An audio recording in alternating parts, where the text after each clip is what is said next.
Bienvenue dans la maison de Dieu ce matin. Nous voulons souhaiter présenter les vœux de Nouvel An aux bien-aimés frères et sœurs. Alléluia. Nous souhaitons bonne année à Jeff. Shalom. Bonne année à son épouse Maïka. Shalom. Bonne année à Iona. Que Dieu te bénisse. Alléluia. Nous sommes heureux de vous retrouver ce matin dans la présence de Dieu. Alléluia. Gloire à Dieu pour ceux qui sont arrivés de Libreville. Nous savons qu'il y a des travaux en face, quelque part devant le mess, et c'est pas facile d'avoir accès à Kanda. Que Dieu bénisse votre dévouement pour son appel. Gloire à Dieu. Alléluia. Je suis dans la joie de partager quelques paroles avec vous ce matin, et c'est une très belle histoire que nous connaissons tous. Alléluia. Une très très belle histoire, et nous l'avons lue, nous l'avons relue, et aujourd'hui encore nous voulons relire la même histoire parce que Dieu n'a pas encore fini de nous parler. Alléluia. Y a-t-il des hommes et des femmes ici qui connaissent l'histoire de Jacob et Ésaü? Alléluia. Faites-moi un signe de la main comme ça, Jacob et Ésaü. À la question de savoir qui des deux dans nos vies, nous sommes tous tentés de répondre en disant Ésaü. Alléluia. Amen, amen. Si on nous demandait de choisir entre les deux jumeaux, entre les deux enfants, Jacob ou Ésaü, lequel de deux dans nos vies? Nous leverons la main et nous dirons qui? Jacob. Alléluia. Nous avons des difficultés à choisir Ésaü. Nous avons des grandes difficultés à choisir Ésaü parce que il y a des choses qui ont été dites sur Ésaü. Il y a des analyses qui ont été faites sur la personne d'Ésaü. Il y a des conceptions qui ont été conçues par rapport à son attitude, par rapport à son comportement, par rapport à sa façon d'être vis-à-vis de son frère Jacob, vis-à-vis de sa maman Rebecca, vis-à-vis de son père Isaac. Il y a des choses qui poussent les uns et les autres de conclure que Ésaü a manqué de l'intelligence, Ésaü a manqué de la sagesse, Ésaü a manqué de la prévention parce qu'il s'est laissé avoir. Toutes ces choses sont justifiées parce que lorsqu'on observe effectivement son comportement, on se rend compte que Ésaü n'a pas été prudent. Et tout cela, c'est pour dire qu'il existe un procès sur la personne d'Ésaü, un procès sur le personnage d'Ésaü, qui est un procès, en fait, qui serait, à notre avis ce matin, un procès qui ne serait pas fondé. Vous savez, avant de pouvoir conclure sur l'histoire d'une personne, quelle que soit sa fin. Alléluia. Parce qu'il y a des fins qui sont des fins heureuses. Il y a d'autres fins qui sont des fins tragiques. Avant de conclure sur une histoire, avant de conclure sur quelque chose, avant de conclure sur une personne, quelqu'un dit il faut attendre la fin. Mais parfois la fin seule ne suffit pas pour conclure. Alléluia. Parce que ce n'est pas parce que c'est une fin tragique que la personne n'a pas accompli ce pourquoi il était né. Alléluia. Une fin peut être une fin tragique, une fin peut être une fin remplie de larmes, une fin peut être une fin triste. Mais ce n'est pas parce que c'est une fin triste, ce n'est pas parce que c'est une fin tragique que la personne n'a pas accompli ce pourquoi il est né. Alléluia. On peut expérimenter des choses, on peut expérimenter des difficultés, on peut expérimenter des problèmes, mais cela ne demeure pas moins que malgré la souffrance, malgré les difficultés que l'on rencontre, même si c'est une fin tragique, ça peut être une fin qui a été valorisée par Dieu lui-même. Amen, amen. Le cas de Jésus est un cas majeur. Jésus a fini sa vie à la croix. La mort de la croix était une mort destinée aux brigands, destinée aux criminels. Mais c'est là-bas qu'il a fini sa vie. C'est à cet endroit-là que Jésus a été condamné, a été sacrifié. Donc, aux yeux de ceux qui sont des hommes naturels, par exemple, aux yeux des Grecs, Jésus est une malédiction. Aux yeux des Juifs aussi, Jésus est une malédiction. C'est pourquoi l'apôtre Paul dit que la prédication de la croix, elle est une folie. Alléluia. C'est une folie. Pour ceux qui sont perdus, c'est une folie. Comment est-ce que Dieu peut libérer les hommes au travers de la mort de la croix? Donc, c'est une folie. Donc, une fin peut être une folie pour les gens. Une fin, la fin d'une histoire, la fin d'une vie, la fin d'un homme, la fin d'une femme, la fin d'une famille peut être une folie. Mais aux yeux de Dieu, ça peut parler au-delà de la folie. Ça peut annoncer quelque chose au-delà d'une folie. C'est pourquoi, avant de pouvoir conclure, au lieu d'attendre seulement la fin, il faut aussi aller prier, chercher Dieu et dire à Dieu, mais Seigneur, je veux comprendre ce qui se passe dans la vie de telle personne. Alléluia. Cherche à savoir ce qui se passe dans sa vie. Cherche à savoir ce qui se passe autour de la personne.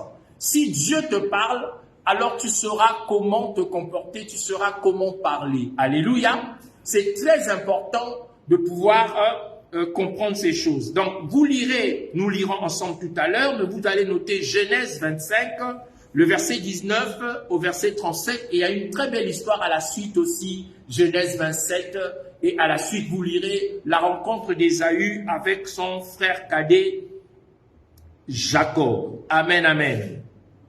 Alors, j'étais en train de dire que Ésaü a toujours été l'objet de critiques négatives. La personne d'Ésaü est une personne qui est exposée aux critiques négatives.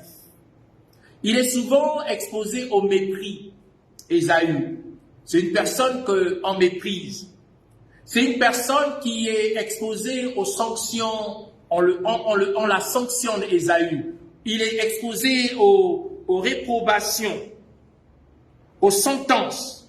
Et plusieurs personnes, à cause de son acte vis-à-vis de son frère Jacob, qui était dans son cadet, ont conclu que Ésaü n'est pas une bonne personne. Alléluia. Ésaü n'est pas une bonne personne. Certains chantres ont chanté même pour nous prévenir de ne pas vendre notre droit de naissance en nous disant « Ah, il faut faire attention, ne sois pas comme Ésaü qui avait vendu son droit de naissance à cause de la soupe des lentilles. » Alléluia. Et il y a d'autres qui ont prêché aussi pour nous dire de faire attention. En effet, toutes ces choses sont justes et vraies. Mais cependant, Ésaü est quelqu'un de différent. Ésaü est quelqu'un de différent. Pourquoi? Parce que Ésaü n'était pas ce qu'il était, parce qu'il avait choisi d'être ce qu'il a été. Alléluia. Vous êtes avec moi? Ésaü n'était pas comme ça. Ésaü n'a pas agi comme ça parce qu'il voulait être comme ça.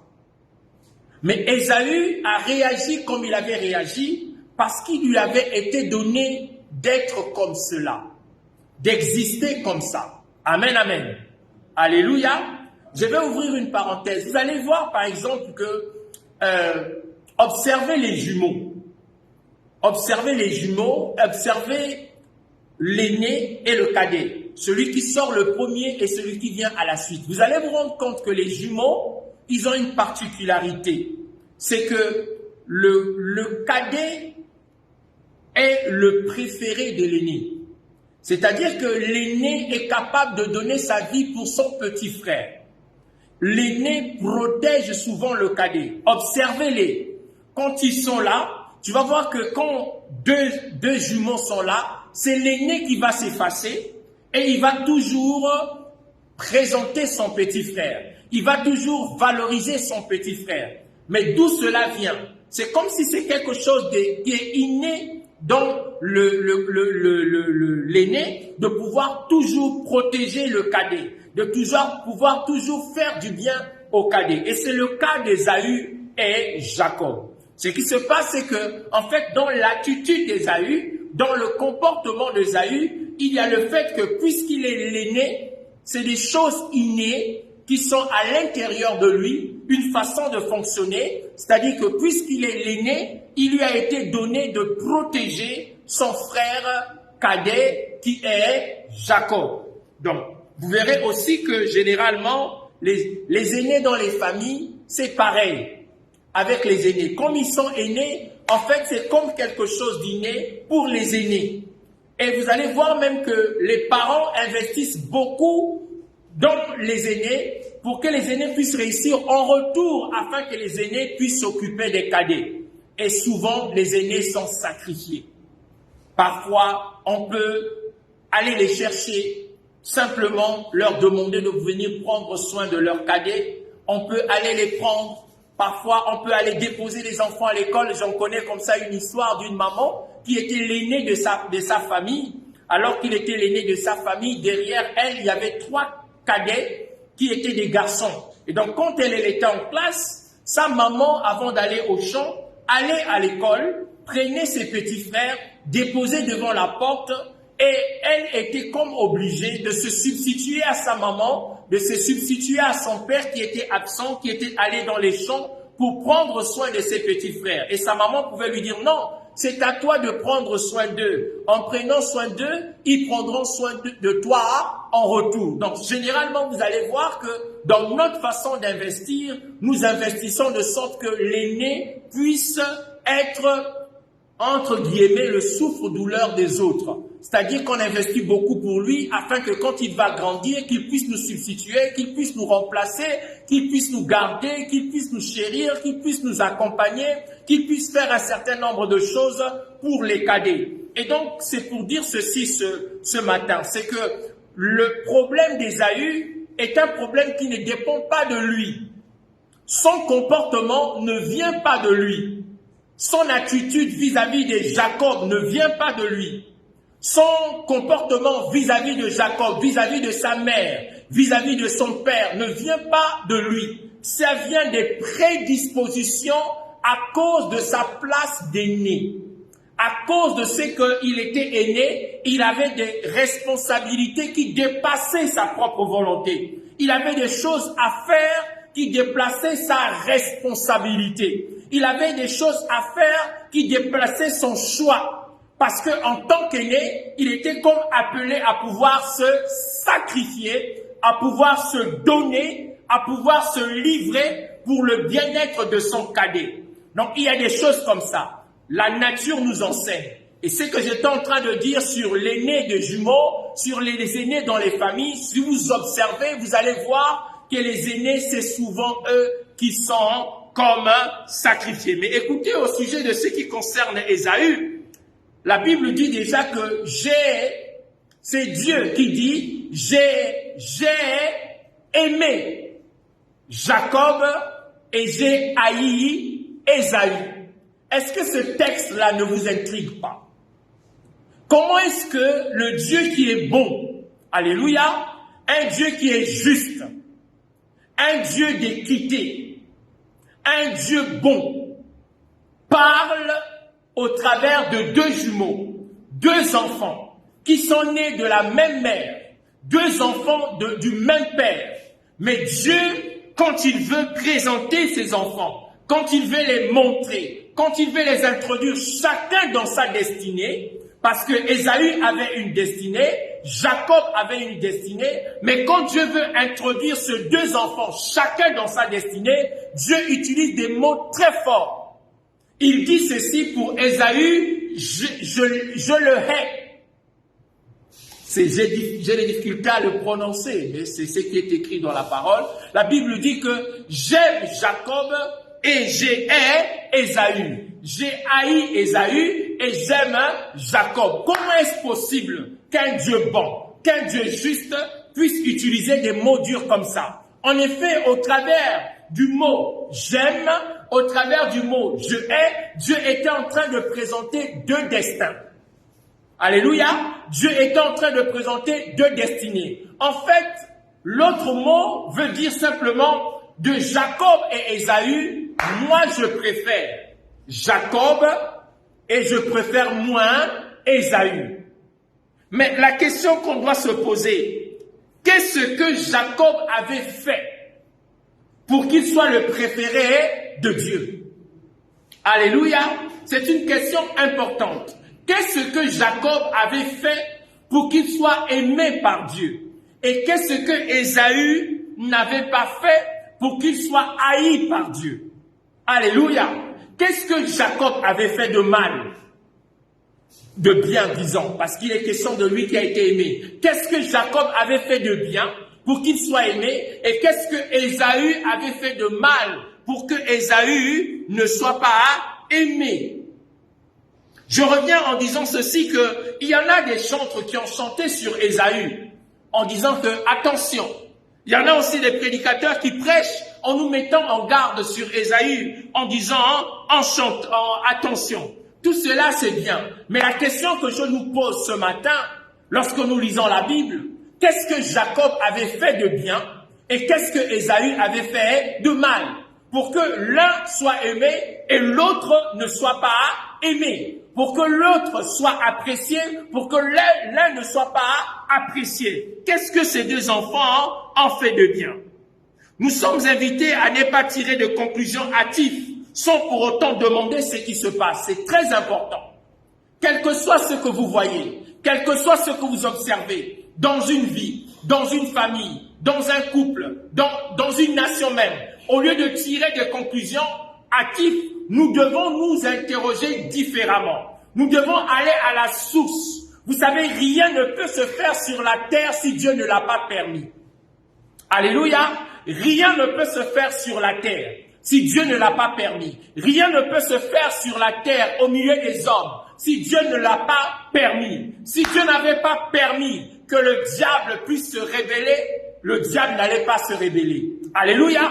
Si Dieu n'avait pas permis que sa queue entraîne les tiers des étoiles, le tiers des étoiles, là, c'est des myriades et des myriades des démons, des esprits, des anges qui sont devenus des démons. Si Dieu n'avait pas permis cela, il n'allait pas faire sa rébellion au ciel. Alléluia. Donc nous avons besoin de pouvoir nous situer par rapport à Dieu. C'est très important que nous puissions mettre la logique de Dieu au centre. La logique de Dieu n'est pas toujours notre logique. Ne soyons pas hâtifs à tirer des conclusions au sujet de tout ce qui se passe. Vous savez, dans l'histoire en question, il est que Rebecca avait eu l'intelligence et la sagesse. Parce que Rebecca avait des difficultés à avoir les enfants. Isaac est allé prier Dieu. Amen, amen. Quand Isaac va prier Dieu, nous allons lire le texte, nous lirons juste une partie. Isaac implora l'Éternel pour sa femme. Alléluia. Dans Genèse 25, à partir du verset 21, mais vous lirez le verset 19 au 34. Alors, à partir du 21, il est dit, Isaac implora l'Éternel pour sa femme, car elle était stérile, et l'Éternel l'exauça. Amen, amen. Rebecca, sa femme, devint enceinte. Les enfants se heurtaient dans son sein, et il dit, s'il en est ainsi, pourquoi suis-je enceinte? Elle alla consulter l'Éternel, et l'Éternel lui dit, 2 nations sont dans ton ventre, 2 peuples se sépareront au sortir de tes entrailles. Un de ce peuple sera plus fort et l'autre et le plus grand sera assujetti par le plus petit. Amen, amen. Donc Rebecca a des problèmes d'avoir les enfants. Isaac, c'est lui qui prie. Isaac dit, Seigneur, je veux que tu donnes à ma femme une postérité, donne à ma femme des enfants. Il a prié et Dieu a exaucé sa prière. Et Rebecca tombe enceinte. Quand Rebecca est enceinte, Rebecca se rend compte que mais il y a comme une lutte au-dedans d'elle. Elle ressent des coups, elle ressent des mal-être, elle ressent des choses à l'intérieur d'elle. Elle se dit non, c'est pas possible. Je m'en vais prier. Amen, amen. Quand elle va maintenant prier, Dieu lui dit, écoute, dans ton sein, il y a 2 enfants, le grand et le petit. Le grand sera assujetti par le petit va dominer le grand. Il y a 2 peuples. L'un sera plus grand, l'autre sera plus petit. Donc Dieu lui donne une révélation, Dieu lui donne une pensée, Dieu lui révèle la destinée des enfants. Alléluia. Dieu lui révèle le destin de ces deux enfants qui étaient dans son sein. Et elle avait le secret. Comme elle avait le secret, qu'est-ce qu'elle a fait? Elle a choisi le cadet. Amen, amen. Et le père a choisi l'aîné. Parce que l'aîné, c'est celui qui représente le père et qui doit recevoir de la part du père la double portion. Amen, amen. Il doit recevoir la double portion. Donc si papa a 10 maisons, alors il faudrait que papa puisse réserver 10 maisons par exemple, et qu'il doit donner à ses enfants 10 maisons pour 10 enfants. Le père doit s'arranger à ce que le fils aîné puisse avoir 2 maisons. C'est ça qu'on appelle la bénédiction de la double portion. L'aîné devait toujours recevoir le double amour, double portion. Et c'est pourquoi vous allez voir qu'en vérité, des enfants de Jacob, il y avait un aîné qui était entendu, mais qui est né en retard. Mais en fait, il était l'aîné de son amour. L'aîné de son amour, c'était Joseph. Et quand Joseph, il est né, il a donné à Joseph le double amour, la double portion de l'amour. C'est pourquoi Joseph avait la tunique de plusieurs couleurs. Tous les autres enfants, ils avaient des tuniques. Chacun avait eu sa tunique, mais Joseph, il en avait une double portion. Il était le cadet, mais la maman ou le papa, disons le papa, l'aimait plus que les autres enfants. C'est ça qu'on appelle la bénédiction de l'aîné. Parfois, l'aîné ne définit pas le fait de sortir le premier. L'aîné peut être le cadet, mais il a les attributs en fait de l'aîné et on l'aime. Comme ça, on lui donne tout ce qui est nécessaire parce qu'on sait qu'il a le cœur de garder les autres. Il a le cœur de bénir les autres. Amen, amen. Être aîné, ce n'est pas seulement sortir le premier. Il peut sortir le deuxième ou le troisième, mais en lui, il y a les attributs de l'aîné. Et le père réserve sur lui la double portion. Il le comble d'amour, il le comble de paix. Tout le monde sera étonné. Ah, mais il est cadet, c'est le petit frère. Mais le papa a découvert dans le petit frère le cœur de l'aîné et il voudrait investir en lui tout ce qui est nécessaire parce qu'il sait que c'est celui-là qui prendra soin des autres. Et quand je ne serai pas là, c'est celui-là qui va valablement me représenter. Est-ce que quelqu'un est avec moi ce matin? Et donc ici, on voit que Jacob était préféré par Rebecca parce que Rebecca avait le secret. Mais le propriétaire même, on va dire Isaac, à qui appartenait l'épouse et les enfants, il a prié, Dieu l'a exaucé, mais cependant, il n'est pas allé prier encore. Parce que sa femme étant enceinte, certainement, elle s'est plainte. Elle s'est dit, mais qu'est-ce qui se passe? C'est vrai que je suis enceinte, mais je sens que dans mon ventre, il y a un problème. Mais la Bible dit qu'Isaac s'est arrêté à l'exaucement. Mais Rebecca a prié pour comprendre pourquoi je ne vais pas bien. Est-ce que vous êtes avec moi? Pourquoi ça ne va pas? C'est pourquoi j'étais en train de dire, quand ça ne va pas, ne faut pas conclure. Alléluia. Quand ça ne va pas, dans la vie de n'importe qui, quand ça ne va pas, ne tirez pas des conclusions. Vous pouvez en parler. Vous avez le droit de parler. Alléluia. D'abord, nous devons parler pour chercher des solutions. Mais il ne faut pas mettre un point final. Il faut plutôt aller prier Dieu qui a créé cette personne-là. Il faut plutôt aller chercher Dieu qui permet que les événements arrivent. Dieu te dira pourquoi c'est comme ça. Quand Dieu t'a dit pourquoi c'est comme ça, ton attitude change vis-à-vis de cette personne. Ta façon d'être change vis-à-vis de cette personne. Parce que tu sais pourquoi. Et Rebecca savait pourquoi. Jacob, il était derrière les tentes. Alléluia. Jacob était derrière les tentes. Mais Ésaü, il était toujours dans les champs. Il était toujours en train de chasser.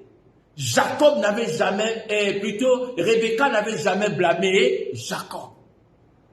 Comment un garçon comme ça, il est toujours derrière les tentes, derrière la cuisine, derrière moi. Elle n'avait jamais blâmé son fils parce qu'elle connaissait qui était son fils. Elle connaissait la fin de cet enfant. C'est pourquoi elle s'est portée garante en disant, Fais ce que je te demande de faire. S'il y a une malédiction, que ça tombe sur moi. Parce qu'elle avait le secret. Elle avait la révélation. Elle avait l'intimité. Elle connaissait la destinée de ces deux enfants. Elle savait que l'aîné, en vérité, c'est le cadet. Alléluia. Elle savait que l'aîné, en vérité, c'est le cadet. C'est le cadet qui est l'aîné. Donc, elle s'est arrangée pour que les choses arrivent, de sorte que les deux enfants soient bénis. Chacun béni selon sa destinée. Est-ce que quelqu'un est avec moi ce matin? La Bible dit, et l'Éternel lui dit, 2 nations sont dans ton ventre, et 2 peuples se sépareront au sortir de tes entrailles. Alléluia. Un de ce peuple sera plus fort que l'autre. Et le plus grand sera assujetti au plus petit. C'est Dieu qui a voulu ça entre Jacob et Ésaü. Amen, amen. Parfois, Dieu peut bénir la cadette plus que les grandes. C'est Dieu qui fait que ça soit comme ça. Parfois, Dieu peut bénir le cadet plus que les grands. C'est Dieu qui veut que ça soit comme ça. Mais cela ne demeure pas moins que le grand ne soit pas aimé et accepté. Ça ne veut pas dire qu'il faut haïr le grand. Ça ne veut pas dire qu'il faut mépriser le grand. Ça ne veut pas dire qu'il ne faut pas soigner le grand. Ça ne veut pas dire qu'il ne faut pas aimer le grand. Non. Il a peut-être été sacrifié pour que vous soyez à l'aise. Ce que je vous dis, c'est des secrets. Alléluia. Il y a des gens qui ont été sacrifiés dans les familles, pas sacrifiés à la sorcellerie, non. Leurs destins ont été sacrifiés pour que les autres soient à l'aise. C'est-à-dire que Dieu a permis que les épaules de ses aînés soient larges pour supporter du monde. Pour que chaque enfant, les autres prennent leur envol. Ils vont prendre leur envol, mais lui, il est resté là. Est-ce que je parle à quelqu'un ce matin? Il est resté là, il ne bouge pas. Il est toujours là, dans sa baraque, dans sa bicoque. Il marche à pied. Mais ses petits frères, ses petites sœurs ont des ailes pour s'envoler. C'est Dieu qui fait des choses comme ça dans les familles. C'est Dieu qui fait des choses comme ça dans la vie. Ce n'est pas seulement une histoire de sorcellerie. Non, il y a la volonté de Dieu qui est au-dessus de la sorcellerie. Nous devons ouvrir juste les yeux. Nous devons interroger Dieu. Chercher à savoir qu'est-ce que Dieu attend. C'est pourquoi, bien-aimés dans le Seigneur, nous pouvons conclure et dire que le procès d'Ésaü, c'est un procès injuste. C'est injuste. C'est un procès injuste. Ce procès contre Ésaü, pour dire que Ésaü a vendu son droit de naissance pour acheter la soupe de lentilles. Non. Même toi, tu peux vendre ton droit de naissance pour la soupe de lentilles. Et vous savez combien de fois nous avons vendu notre droit de naissance pour la soupe de lentilles? Plusieurs fois. Plusieurs fois, nous le faisons. Alléluia. Nous avons l'habitude de le faire. Mais pourtant, nous tenons. Mais nous tenons pourquoi? Parce que la grâce de Dieu est là. Mais Ésaü, ça n'a pas tenu pour lui. C'est parce que, écoutez, ce que je veux vous dire ce matin, c'est un procès injuste. Et écoutez aussi que ce qui s'est passé dans la vie d'Ésaü, le procès que nous menons sur Ésaü, c'est un procès contre la volonté de Dieu. Alléluia. Je ne sais pas si quelqu'un sur Internet va aimer ce que je suis en train de dire, parce que, mais c'est un procès contre la volonté de Dieu.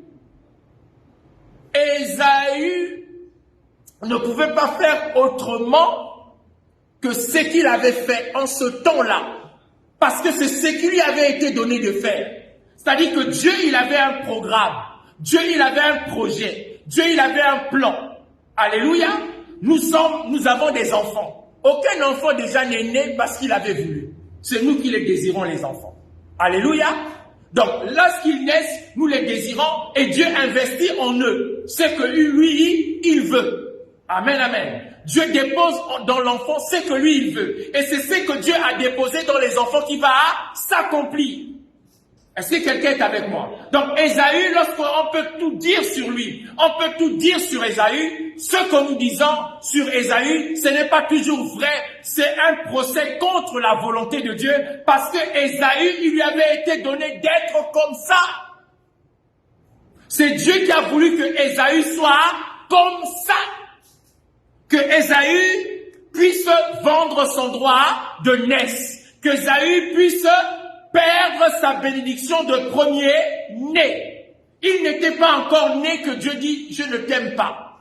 Maintenant, allez expliquer ça. Ton créateur te dit que tu n'es pas mon préféré. Mon préféré, c'est ton cadet. Si Dieu te dit ça, tu es aîné dans la famille. Dieu te dit non, Patrick, tu n'es pas mon préféré. Mon préféré, c'est ton cadet là, celui qui vient après toi. Comment tu vas te sentir? Écoutez, Ésaü, ce procès-là, ce jugement-là, c'est un jugement contre l'élection.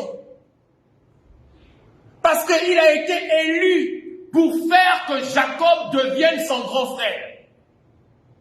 Il a été choisi pour élever son cadet, pour glorifier son cadet, pour être la porte de célébration de Jacob. Il a été élu comme ça depuis le sein de sa mère. Amen, amen. C'est pourquoi je prie pour que Dieu me donne la force. Dieu puisse, comment dire ça? On appelle ça le mort. Vous voyez le mort, non? C'est ce que on met au cheval pour diriger le cheval. Et je veux que Dieu mette parfois cet instrument-là dans ma bouche pour que je ne parle pas vite, que je ne conclue pas vite, parce que je ne sais pas ce que Dieu est en train de faire dans la vie de quelqu'un. C'est pas parce qu'elle souffre, c'est pas parce qu'elle dort pas bien, parce que c'est pas parce qu'elle est malade, c'est pas parce qu'elle se plaint tous les jours qu'elle est maudite. Non, il y a des gens qui souffrent des souffrances de Dieu. Il y a des gens qui sont malades des maladies de Dieu. Dieu lui-même permet qu'il soit malade parce que Dieu sait que si la maladie là n'est pas là, je veux perdre cet homme, je veux perdre cette femme, je veux perdre cette famille. Alors je permets à Satan de les toucher afin que dans leur humilité qu'ils me cherchent, qu'ils cherchent ma face, qu'ils cherchent ma volonté. D'abord, Dieu ne peut pas tout nous donner. Dieu ne peut pas tout nous donner. Il te donnera un peu de ci, il va te refuser un peu de ça. C'est comme ça avec Dieu. Alléluia. Parce que si il te donne tout, la Bible dit, pour m'empêcher de m'enorgueillir, il m'a été mis une charme dans ma chair. Alléluia. Un morceau de bois dans ma chair. Un ange de Satan qui doit me gifler de temps en temps. Pour m'empêcher de m'enorgueillir, Dieu permet à Satan de pouvoir gifler l'apôtre Paul de temps en temps pour qu'il ne soit pas orgueilleux. Dieu ne peut pas tout nous donner. Et tout ce que nous recevons, nous le recevons de la volonté de Dieu. Aucun démon ne peut toucher à ta vie si Dieu ne l'a pas permis. Aucun esprit ne peut s'asseoir sur toi si Dieu ne l'a pas permis. Et si tu vis des combats, continue à prier parce que cela ne veut pas dire que tu n'es pas dans la volonté de Dieu. Tu es dans la volonté de Dieu. Discerne ce que Dieu te dit dans ce combat-là. Rebecca a prié et Dieu lui a dit, écoute Rebecca, les enfants là, c'est deux peuples, deux nations à l'intérieur de toi. Quand Rebecca a compris ça, elle était tranquille. Elle a continué à faire sa soupe. Et le jour où les choses doivent arriver, c'est même elle qui s'est dit, bon, moi, j'ai garanti que le mal ne t'arrivera pas, parce que je connais le secret. Amen, amen. La fin d'une personne, ce n'est pas sa fin. Dieu est capable de retourner les choses. Alléluia. Et donc c'est un jugement, écoutez, c'est un jugement contre la grâce. Le procès d'Ésaü là, ce que l'on dit sur Ésaü, toutes ces paroles dures qu'on prononce sur Ésaü, toutes ces paroles de condamnation qu'on prononce sur Ésaü, c'est un procès contre la grâce. Alléluia. Il y a des fous que vous voyez, des hommes qui sont des fous. Mais les fous là, il y a des fous qui sont des serviteurs de Dieu. Fous, mais serviteurs de Dieu. Je dis des choses difficiles à supporter. Je dis des choses difficiles à recevoir. Mais il y a des gens qui ont des problèmes. Leur vie, en fait, les problèmes qu'ils ont, en fait, c'est une leçon que Dieu est en train de donner à ceux qui sont en bonne santé. Amen, amen. Alléluia. Jacob et Ésaü, les deux enfants, sont nés sous la houlette de Dieu. Jacob est né sous la houlette de Dieu. Ésaü est né aussi sous la houlette de Dieu. Les deux enfants appartenaient à qui? À Dieu. Et Dieu en a fait ce qu'il voulait. Amen, amen. Et Dieu en a fait comme il voulait. Alléluia. C'est pourquoi il ne faut pas te battre pour te battre. Si tu veux vraiment te battre, demande à Dieu. Dis à Dieu, est-ce que je dois me battre dans ce combat-là? Est-ce que je l'adopte ou je ne l'adopte pas? Si Dieu dit, adopte ce combat, bats-toi et tu auras la réponse. Amen, amen. Si Dieu ne t'a pas répondu, ne te bats pas pour te battre parce que tu risques de te disperser, tu risques de perdre d'énergie, tu risques de perdre de force. Est-ce que je parle à quelqu'un ce matin? Apprenons à interroger Dieu. Pourquoi même, Seigneur, je fais ce cauchemar? Ne commence pas seulement à chasser les démons. Alléluia. Ne commence pas seulement au nom de Jésus. Non. Seigneur, je voudrais savoir le pourquoi je fais ce cauchemar. Pourquoi ce songe-là revient toujours? Pourquoi je vois toujours ça? Quand Dieu te dira, tu le vois pour si. Bon, Seigneur, comment tu voudrais que je fasse? Dieu t'ouvrira une porte. Il te donnera une sagesse pour que sa volonté s'accomplisse. Les deux enfants sont nés sous la houlette de Dieu. Jacob avait été... Écoutez par exemple, prenons le cas de Manassé et Ephraïm. Là encore, on a de jumeaux. Mais quand il était question de bénir les enfants, le grand-père Jacob, vous savez ce qu'il a fait? La Bible déclare que, j'aime la Bible, dans Hébreu, il est écrit que c'est par la foi. Écoutez, la Bible rajoute, c'est par la foi que Jacob, appuyé sur l'extrémité du bâton, croisa les mains. Par la foi, Jacob établit Manassé et Ephraïm. Il dit que Manassé et Ephraïm, il faut que je change. L'un doit être plus grand, le grand frère doit être plus petit, le petit doit être le plus grand. Mais il s'est appuyé sur l'extrémité du bâton. Joseph dit non, papa, on ne fait pas comme ça. Ne croise pas les mains. Donne à l'aîné la bénédiction de l'aîné, au cadet la bénédiction du cadet. Le père dit non, tu ne sais pas ce que je suis en train de faire. Est-ce que quelqu'un est avec moi ce matin? Il lui dit, tu ne sais pas ce que je suis en train de faire. Laisse ça comme ça. Joseph dit, non. Le père dit, on va faire comme ça. Je croise les mains. Manassé va être le plus grand. Ephraïm va être le plus petit. Il a croisé les mains et il a béni les enfants. Mais d'où ça vient? La volonté de Dieu. Alléluia. Nous, quand on voit ça, on se dit, c'est pas possible. Comment est-ce possible que ça puisse se faire comme ça? Ça, c'est pour l'aîné. Non. Dieu a choisi de faire comme ça. Est-ce que quelqu'un est avec moi ce matin?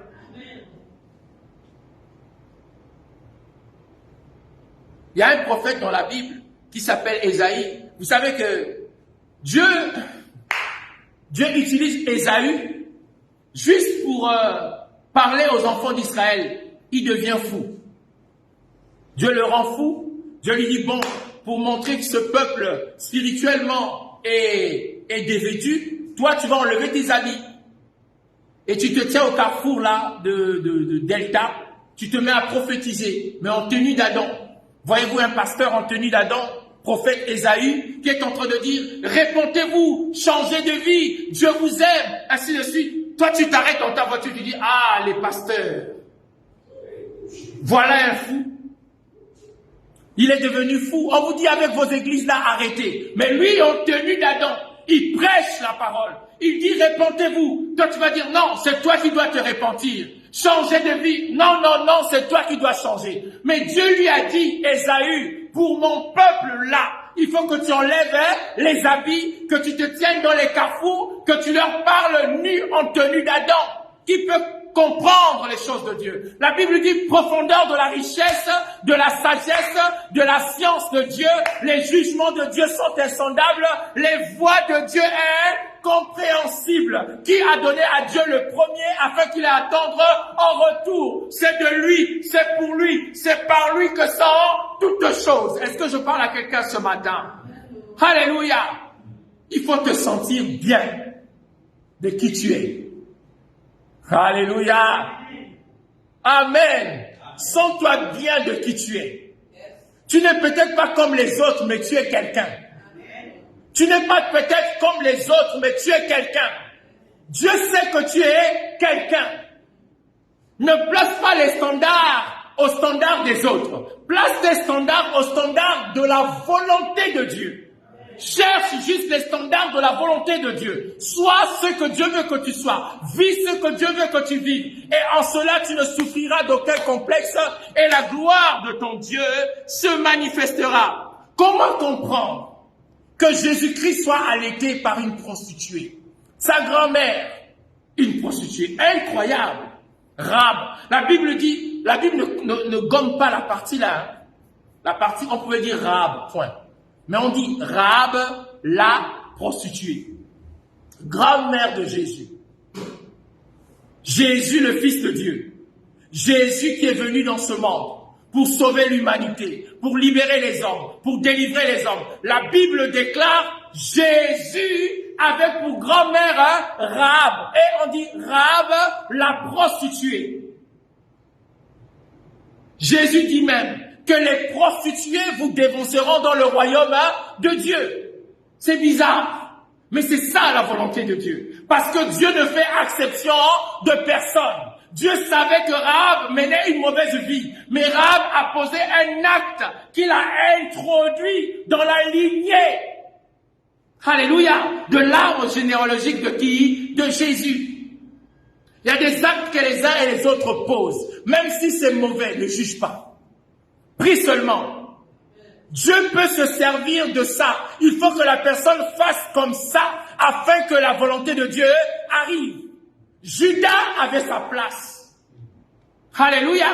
Ce que Judas avait fait, c'est bon. Ah, quelqu'un va dire non, pasteur. Oui, il fallait un Judas. Sinon, Judas n'était pas là, Jésus ne serait pas sacrifié. Et toi et moi, nous ne serons pas sauvés. Pour dire ceci, si Judas n'était pas là, la volonté de Dieu n'allait pas s'accomplir. Quelle était la volonté de Dieu? C'est que Jésus meure à la croix afin que nous soyons sauvés. Mais il faut qu'il y ait quelqu'un qui ait la nature de la trahison.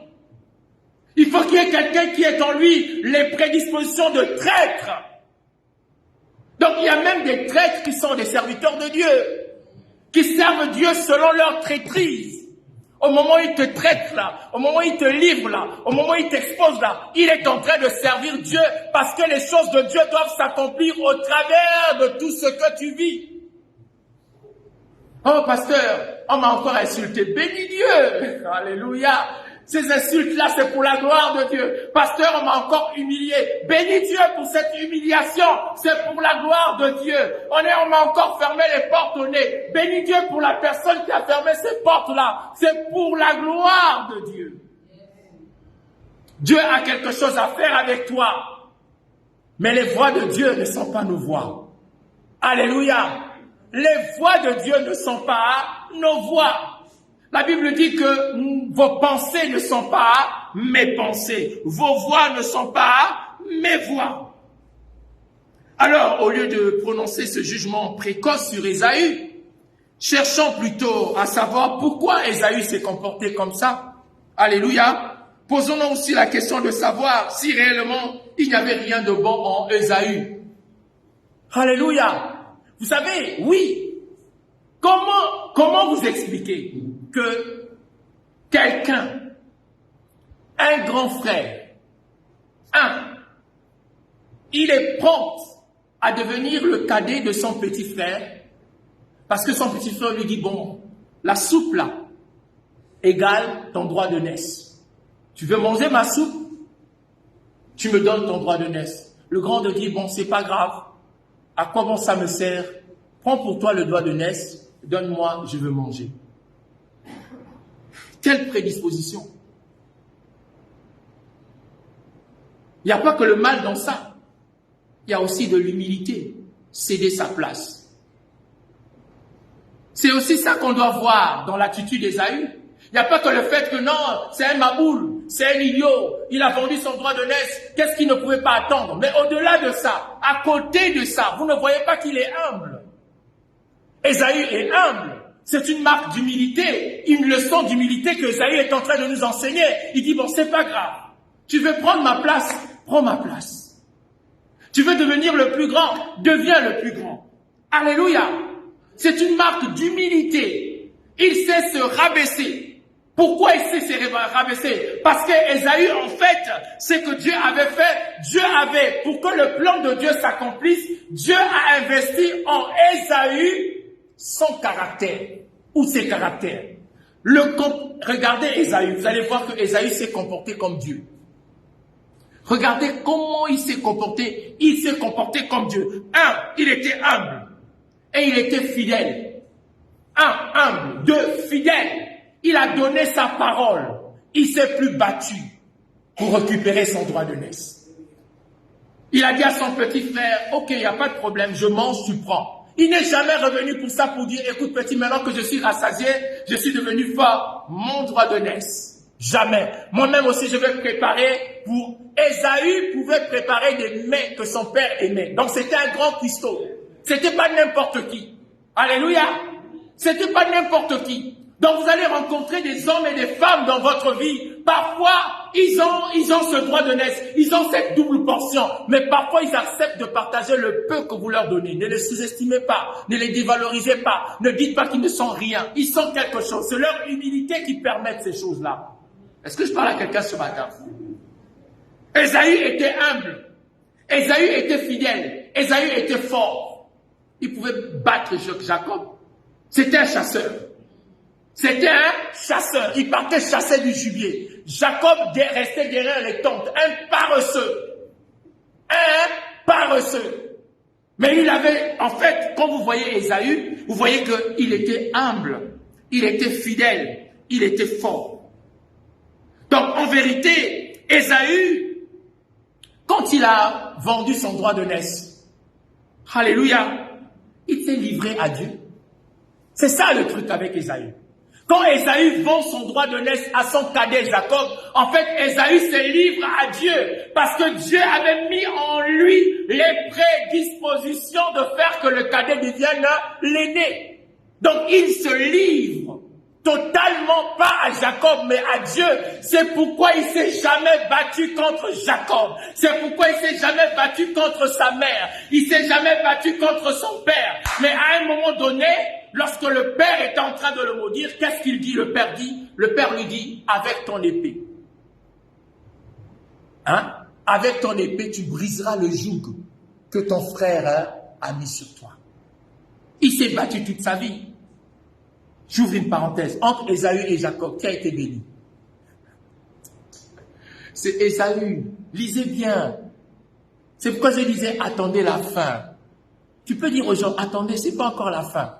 Attends encore un peu. Dieu n'a pas dit son dernier mot. Quand le père maudit Esaü, il lui dit, tu seras l'esclave des esclaves de ton frère. Pas l'esclave de ton frère, mais l'esclave des esclaves de ton frère. Vous voyez la position d'Esaü? Lui qui était le préféré de son père, papa lui dit, je n'ai plus rien dans ma bouche, là, il n'y a plus rien. Tout ce que j'ai là. Au lieu aussi que le père se taise, le père continue à parler. Quand le père parle, il dit, tu seras l'esclave des esclaves de ton frère. Où? Mais le père dit, mais, avec ton épée. Alors, il y a toujours un mais. Alléluia. Il y a toujours un mais. Le père dit, mais avec ton épée. Tu briseras le joug que ton frère a mis sur toi. Et Esaü a cherché cet accès-là que le père avait ouvert. Je suis pas préféré par ma mère ne m'aime pas, c'est pas grave. Mon petit frère a volé mon droit de naissance, c'est pas grave. Mon petit frère a volé ma bénédiction de droit de naissance, c'est pas grave. Mais papa m'a donné une épée. Il dit, avec mon épée, je vais briser le joug que le père, mon frère, a mis sur moi. Et Esaü s'est battu toute sa vie.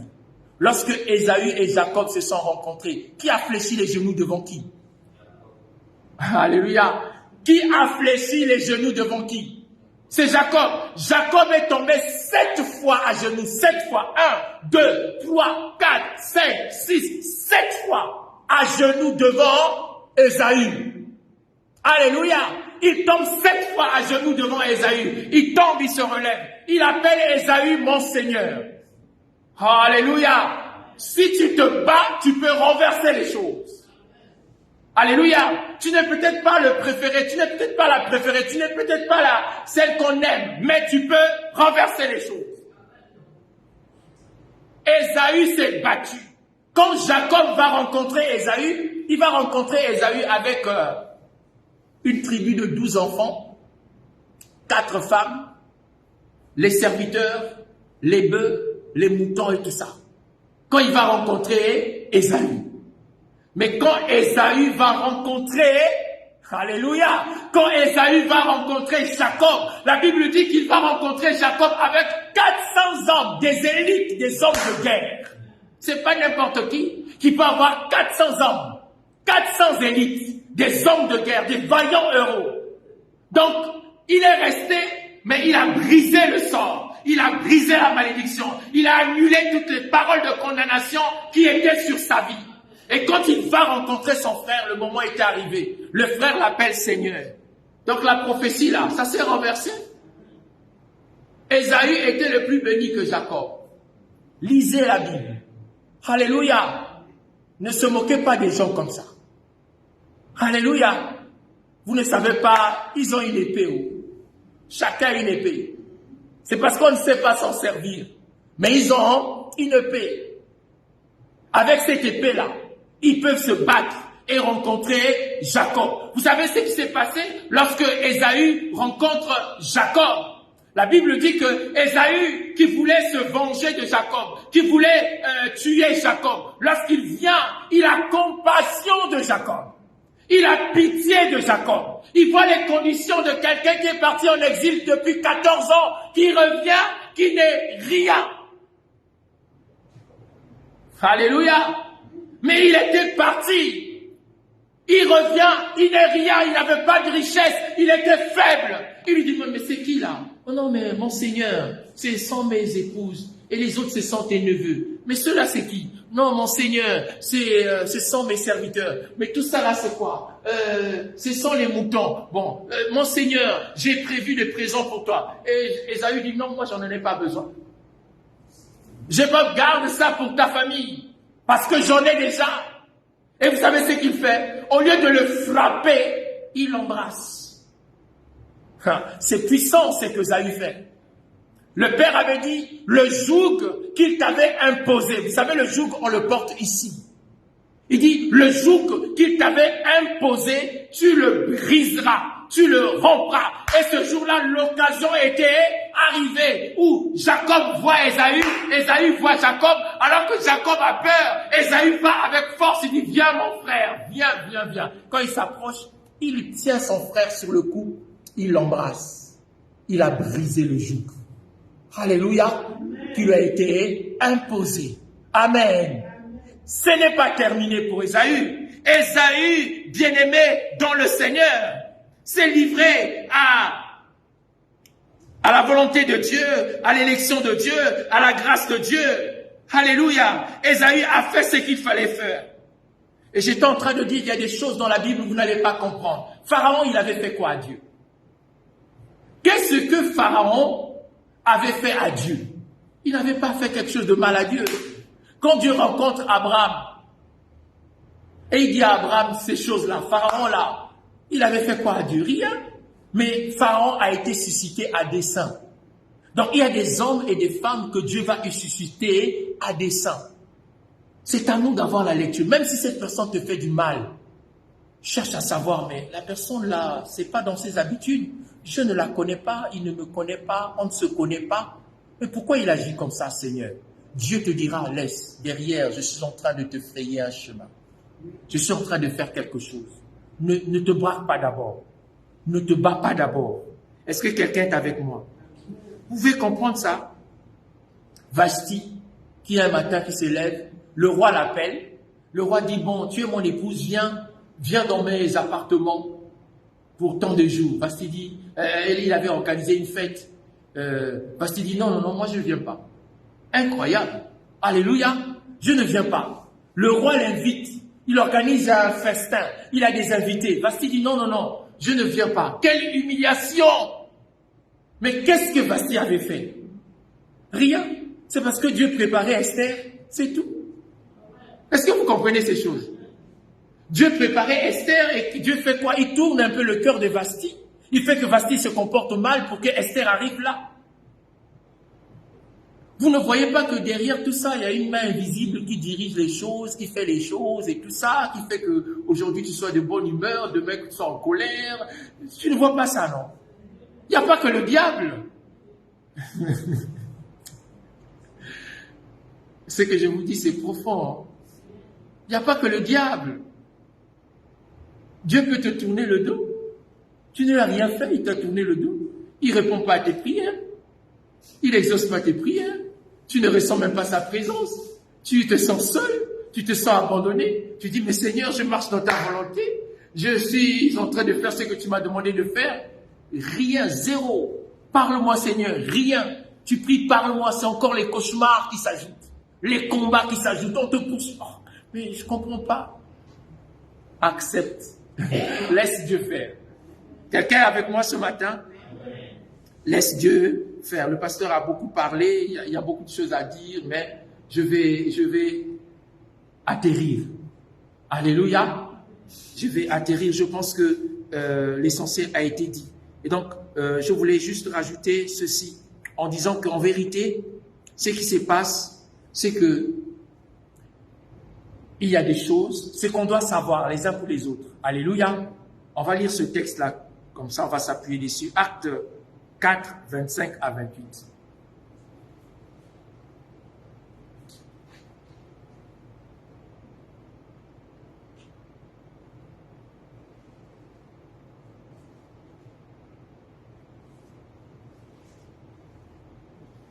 C'est toi, alléluia, c'est toi qui as dit par le Saint-Esprit, par la bouche de notre Père, Acte 4, 25, 28, par la bouche de notre Père, ton serviteur David, pourquoi ces tumultes parmi les nations et ces vaines pensées parmi les peuples? Le roi de la terre se sont soulevés, les princes se sont ligués contre le Seigneur et contre son oint. En effet, contre ton saint serviteur Jésus, que tu as oint, Hérode et Ponce Pilate se sont ligués dans cette ville avec les nations et avec le peuple d'Israël pour faire tout ce que ta main et ton conseil avaient arrêté d'avance. Moi, quand je lis ça, je suis choqué. Alléluia. Je suis choqué de savoir que il y a des choses que le conseil de Dieu avait d'avance arrêtées. Mais les choses là dont ils sont en train de prier, que le conseil de Dieu avait d'avance arrêté, c'est quoi? C'est la persécution. C'est-à-dire que le conseil de Dieu avait d'avance arrêté la mort d'Étienne. Comprenez? Est-ce qu'on peut comprendre ça? Que le conseil de Dieu avait d'avance arrêté que Étienne va être lapidé. Que le conseil de Dieu avait d'avance arrêté que Jacques va être décapité. Que le conseil de Dieu avait été arrêté, que Pierre va être retrouvé en prison et après il va sortir de la prison. C'est pour dire qu'il y a des choses que la main de Dieu, que le conseil de Dieu avait d'avance arrêté pour toi et pour moi. Amen, amen. C'est pourquoi au lieu de se battre, on ne se bat pas contre sa destinée. Jacob s'est battu avant d'aller rencontrer Ésaü. Il s'est battu contre sa destinée. Mais vous savez ce que Dieu a fait? Dieu l'a frappé. Dieu l'a frappé à l'emboîture. Parce que Jacob n'avait pas à prier. Il n'avait que aller rencontrer Ésaü. La raison pour laquelle Jacob s'est mis à prier, ce n'était même pas une adoration, c'était qu'il avait peur. Il avait peur de son frère. Il dit, il va me tuer. Alors il faut que je prie pour qu'il ne me tue pas. Non, il devait aller adorer Dieu différemment. Il est allé dans sa prière, il rencontre un ange. Il tient l'ange, il dit à l'ange, en tout cas, si tu ne me bénis pas, je ne te laisse pas partir. L'ange lui dit, c'est Dieu qui lui dit, laisse-moi partir. Non, non, non, laisse-moi partir. Non, Dieu le frappe. Alléluia. Il s'est battu, Dieu l'a frappé. Il y a des choses pour lesquelles, rends grâce à Dieu. Interroge Dieu et humblement dit, bon Seigneur, je laisse faire. Hein? Je me livre totalement. Tu peux m'utiliser comme tu veux. Je me livre totalement. Tu peux m'utiliser comme tu veux. C'est pourquoi Jésus pouvait dire à Judas, ce que tu as à faire, fais-le. Jésus n'a jamais combattu Judas, jamais. Il lui a même donné le poste le meilleur, l'intendant, ministre des Finances de Jésus. Il lui a donné le pouvoir que les autres n'avaient pas. Les autres chassaient les démons, lui aussi chassait les démons. Les autres guérissaient les malades, lui aussi guérissait les malades. Mais il a ajouté à Judas les finances. Parce que Judas, il savait que Judas avait un rôle à jouer. Et il pouvait lui dire, ce que tu as à faire, mon ami, fais-le. Ah, le jour où tu arriveras à appeler ton ennemi ton ami, ce jour-là, ça veut dire que le joug a été brisé. Un jour, je disais à mon épouse, tu sais, on peut embrasser ses ennemis. Elle me dit, non, mais je ne comprends pas ce que tu me dis. Hein. Quelqu'un qui m'a fait du mal, comment faire? J'ai dit, oui. Si tu arrives à embrasser ton ennemi, tu es délivré. Oui, c'est ce que Esaü a fait. Il a embrassé Jacob pour briser le joug. Parce que quand quelqu'un vous fait du mal, ça fait vous gonfler à quel niveau? C'est pas ici.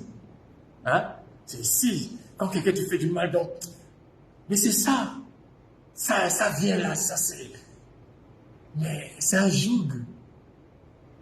L'unique façon de briser ce joug, c'est de l'embrasser. Tu l'embrasses. Quand tu l'embrasses, tu entendras spirituellement kek, croc, kek, croc. Tu es libre et tu avances. Les gens vont dire, voilà, elle est ma boule. Hein.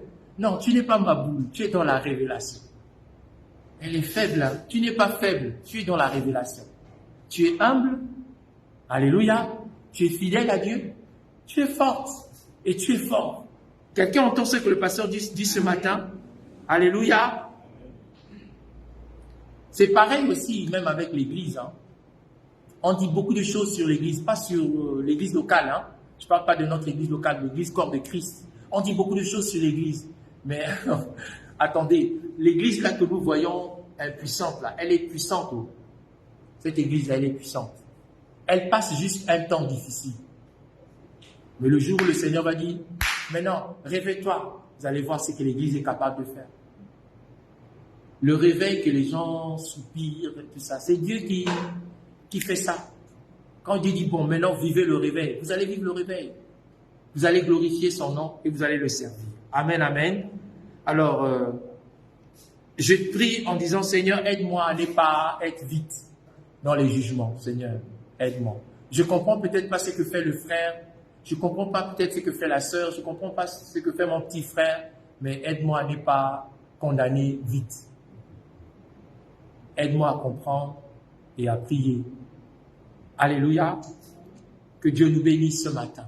Est-ce que quelqu'un aimerait prier avec le pasteur ce matin? Alléluia. Nous allons donc prier le Seigneur. Nous saluons les bien-aimés qui nous ont suivis et qui vont suivre ce message. Vraiment que le Seigneur vous bénisse d'avoir partagé ce moment avec nous et que Dieu vous bénisse encore. Vous qui êtes dans la salle, nous voulons juste élever nos voix pendant un temps et prier. Vous aussi chez vous, vous pouvez élever vos voix et prier. Nous avons enseigné sur le procès d'Ésaü.